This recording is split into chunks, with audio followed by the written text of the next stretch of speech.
Pelo sinal da Santa Cruz, nos Deus nosso Senhor, dos nossos inimigos, do Pai, do Filho e do Espírito Santo. Amém. Meus amados irmãos, louvado seja nosso Senhor Jesus Cristo.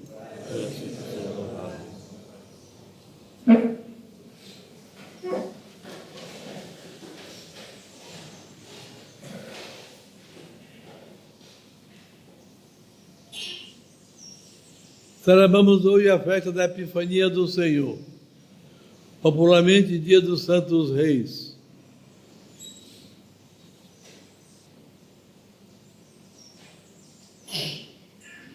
Podemos dizer que hoje é como o Natal. Podemos afirmar,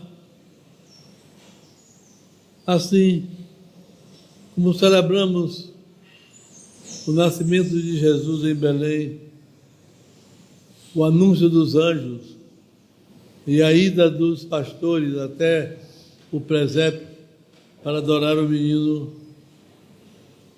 que está com Nossa Senhora e com São José.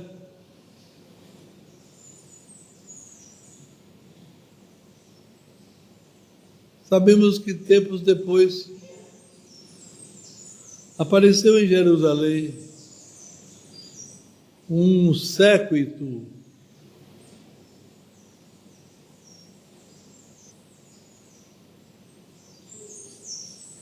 São Lucas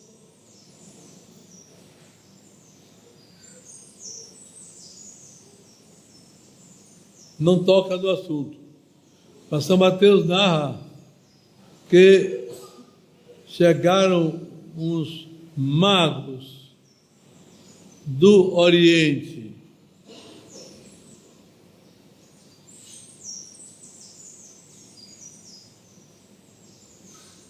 para adorar o rei dos judeus que tinha nascido. Esses magos do Oriente, na linguagem de São Mateus, que significa? Oriente para os judeus era toda a terra do outro lado do Jordão, dirigindo-se até Babilônia, a Arábia, mais adiante, e mais adiante ainda a longínqua Pérsia.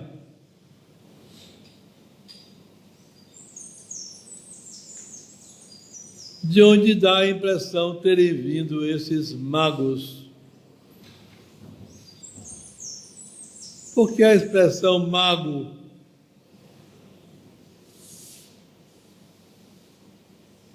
eram homens que entendiam dos princípios antigos da legislação mais séria da Pérsia, de Zaratustra.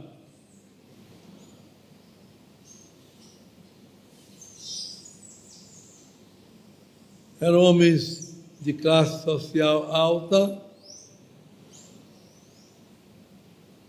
que investigavam os astros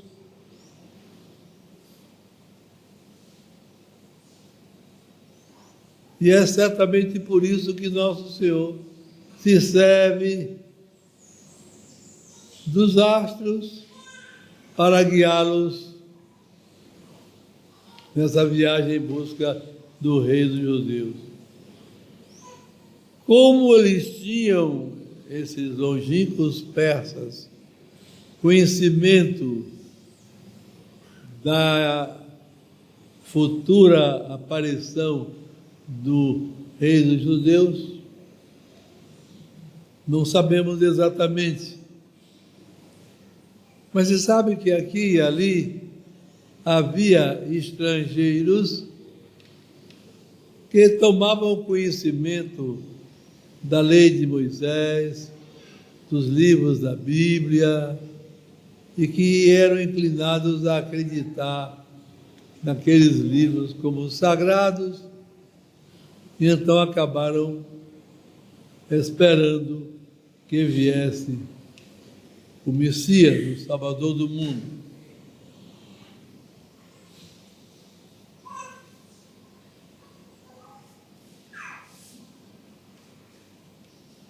Dá a impressão de que eles tiveram uma inspiração divina a respeito do nascimento do Messias e que as revelações que eles recebiam originava-se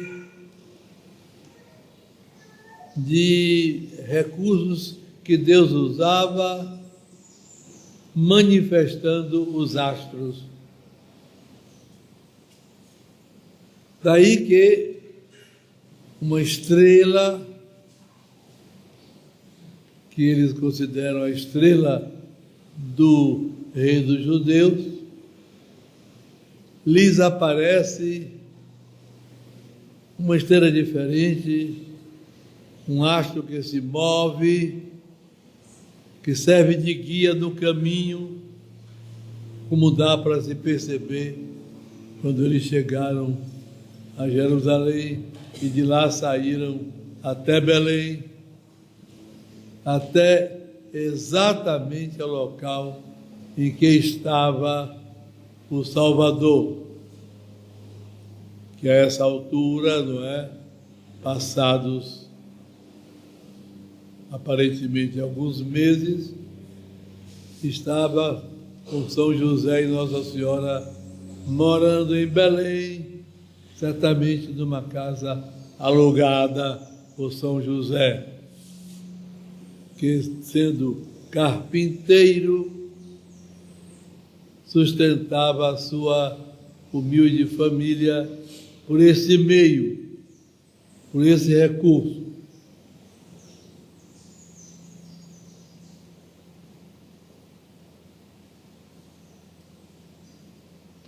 Eles vêm para a terra dos judeus porque sabem que esse rei nasceria lá.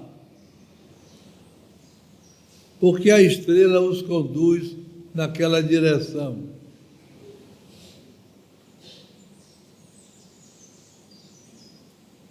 Mas percebem um fato estranho, é que entrando em Jerusalém, a estrela desapareceu.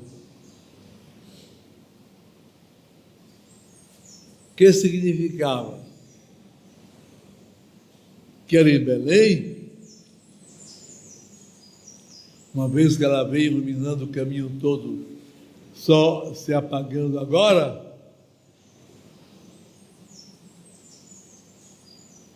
eles saem procurando.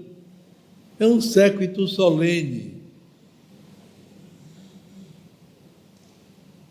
Como já dizia séculos antes Isaías a respeito, dromedários, camelos, servos, que vêm acompanhando aqueles magos.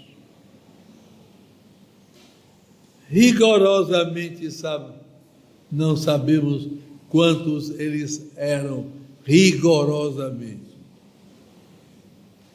Porque as histórias que se contam deles, do passado longínquo, os coloca em número de 2, 3, 4, até, se não me engano, 10. Mas se fixa melhor a tradição de que eram 3. E a partir de certa época, até os nomes deles, Melquior, Gaspar e Baltazar, trazem presentes preciosos para o rei que nasceu, que vão oferecer. E chegam com simplicidade, sem conhecer a malícia dos chefes judeus daquela época, a procurar em Jerusalém, onde está o rei dos judeus que nasceu, porque nós vimos a estrela dele no Oriente e viemos até cá para adorá-lo, o que significa, portanto, que tinham uma compreensão a respeito da divindade daquele rei.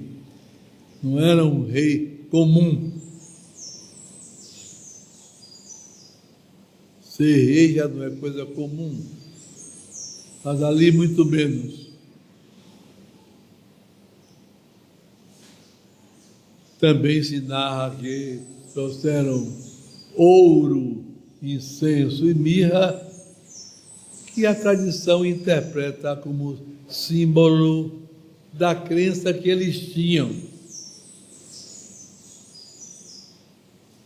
Traziam ouro, que é presente que se dá a rei. Traziam incenso, que é presente que se oferece a Deus. Incensos preciosos, de árvores especiais daquelas regiões. E traziam mirra, que também é um perfume, mas de gosto amargo, símbolo da vida sofrida do ser humano na terra. Que ele haveria de sofrer. A notícia vai até Herodes, que é um estrangeiro, um idumeu, que governava com o título inadequado de rei.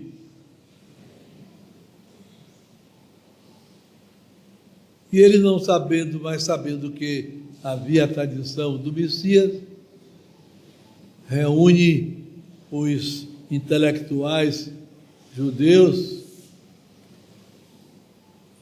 doutores da lei, etc., para investigar deles onde nasceria o Messias, o Salvador. E eles que conhecem a Sagrada Escritura sabem da profecia que diz que o menino nasceria em Belém, que não fica longe de Jerusalém, fica perto, uns 10 quilômetros de distância.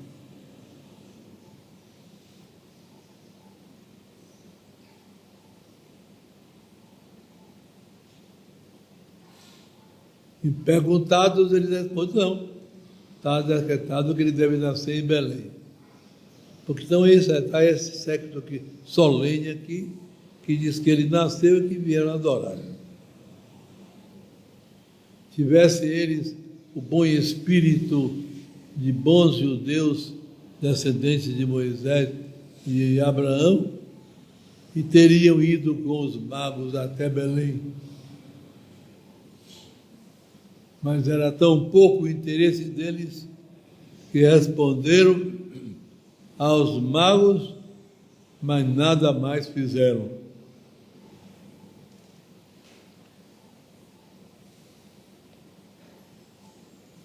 Nesse dia, também, a tradição recorda não só essa manifestação de Jesus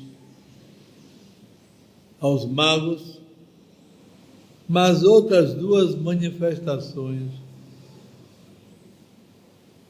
de Nosso Senhor ao povo, quando ele, batizado por São João, no Rio Jordão, a Santíssima Trindade aparece na sua plenitude e se manifesta a todos ali.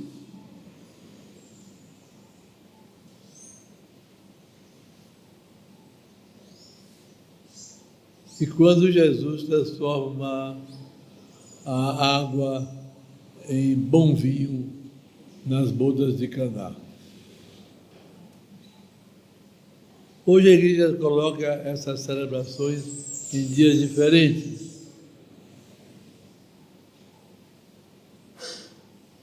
A festa do batismo de João, que é mais ou menos uma semana depois de hoje, da Epifania, e a festa da boda de Caná, Evangelho, que, se não me engano, é o primeiro domingo depois, segundo, depois da Epifania.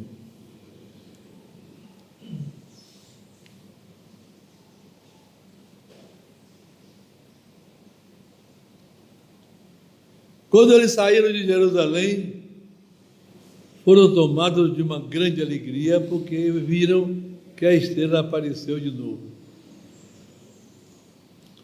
E é bem sintomático que a estrela não lhes apareça em Jerusalém, cidade já amaldiçoada pelos pecados. Guardemos isso na nossa lembrança.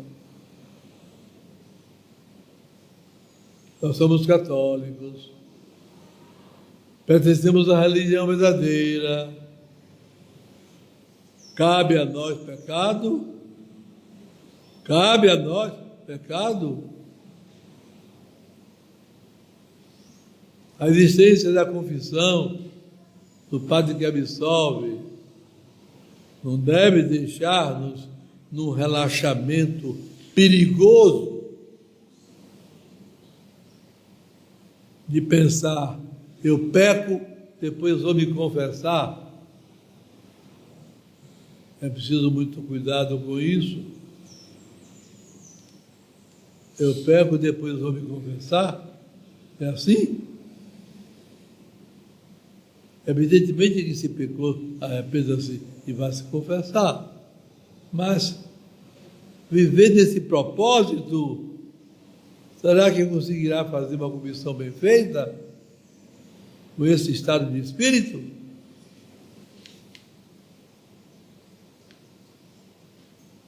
Porque a verdade é que nós seremos julgados por Deus quando morrermos. É verdade. E nós daremos conta de tudo. Cada um vai dar conta de tudo a Deus, dos pecados grandes e dos pecados pequenos, de tudo. Pensem bem vós que estáis vivos neste mundo, esperando que a morte chegue e sem saber quando virá.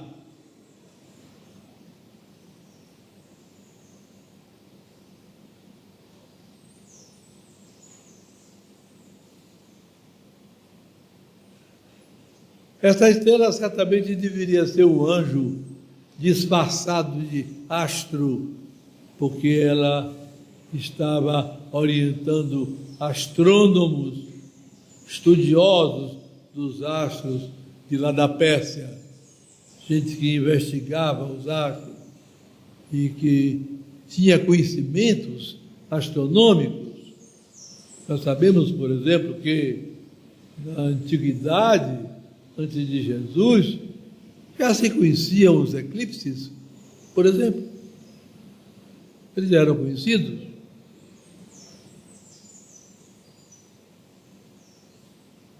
Por que se processavam?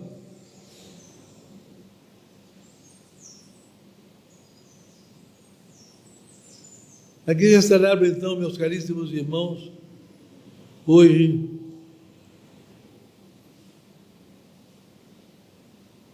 a comunicação de Jesus ao mundo todo. No dia 25, celebra a comunicação aos judeus, na pessoa daqueles pastores. No dia 6 de janeiro, ela comunica Jesus ao mundo todo.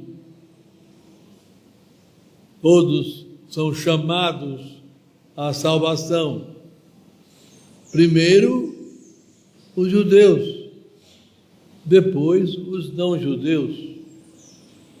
O próprio Jesus, nos dias que esteve pregando, em princípio não pregou aos não-judeus.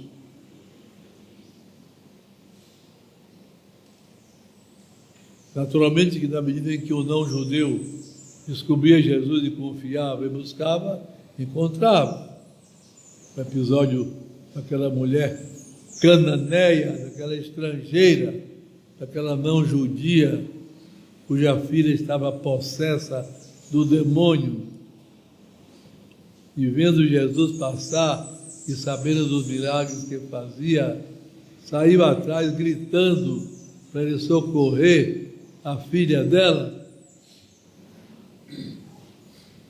até que Nosso Senhor para e ela se prostra aos pés de Jesus, pedindo: Senhor, socorrei-me. E Nosso Senhor, que veio primeiro converter os judeus, diz: eu não fui enviado a não ser as ovelhas que se perderam de Israel. E Nosso Senhor disse, uma frase dura, não é lá, não é? Não está correto tirar o pão da boca dos filhos para dar aos cachorrinhos. Mas ela, humilde, acata. Ela não judia. Isso é verdade, Senhor. Mas os cachorrinhos comem dos pedaços que caem da mesa dos filhos. E Nosso Senhor lhe dá aquela bela resposta: ó mulher, grande é a tua fé, que aconteça como desejas. E a moça ficou livre do demônio, a filha dela.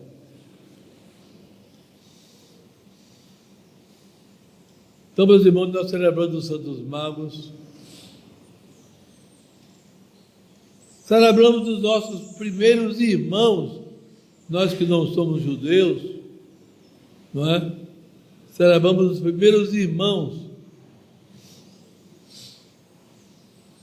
a serem incorporados à família dos descendentes de Abraão, nesse novo Israel que é a Igreja Católica. Procuremos viver santamente.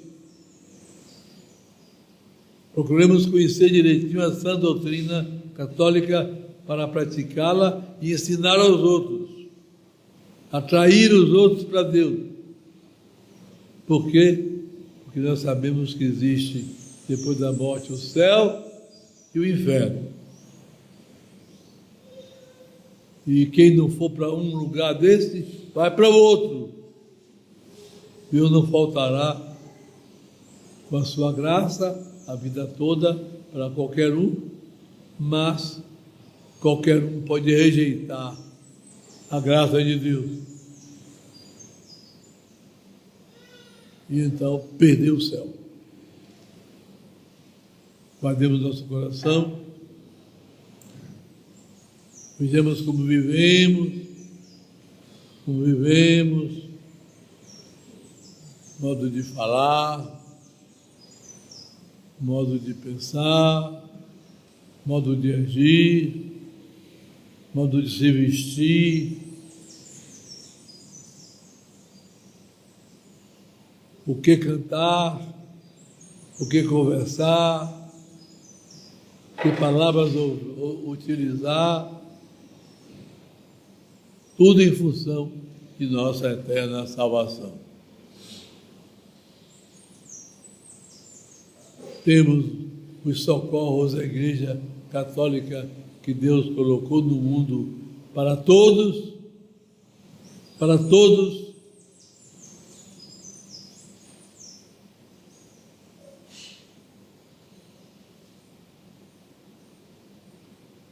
e eles estão à nossa disposição.